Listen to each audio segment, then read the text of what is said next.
ஒரு banana cake தாங்க இன்னைக்கு ட்ரை பண்ணேன். உண்மையாவே டீ டைம்க்கு கோப்பியோ கூட சாப்பிடும்போது சூப்பரா இருந்துச்சுங்க.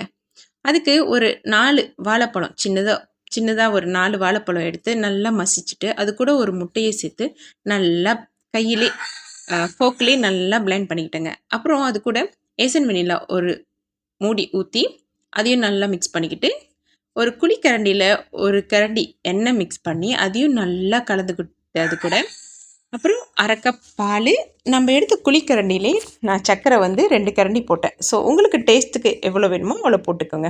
அதெல்லாம் நல்லா மிக்ஸ் பண்ணிவிட்டு மாவு வந்து அந்த குழிக்கரண்டிலே 3 கரண்டி மாவு அது கூட baking powder 1/2 spoon baking soda 1/2 spoon கலந்து அதையுமே நல்லா மிக்ஸ் பண்ணி கொட்டி மொத்தமாக நல்லா மிக்ஸ் பண்ண வேண்டியதான். இவ்வளோ தாங்க. நல்லா மிக்ஸ் பண்ணதுக்கப்புறம் அந்த டெக்ஸ்சர் வந்து இந்த மாதிரி இருக்கணும். ஸோ இந்த மாதிரி திக்காக வந்துடும்.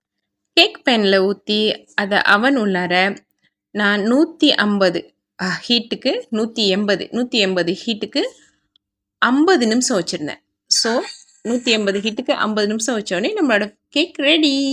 நல்லா சாஃப்டாக ஸ்வீட்டாக சூப்பராக இருந்துச்சுங்க கோப்பியோ கூட சாப்பிட்றதுக்கு.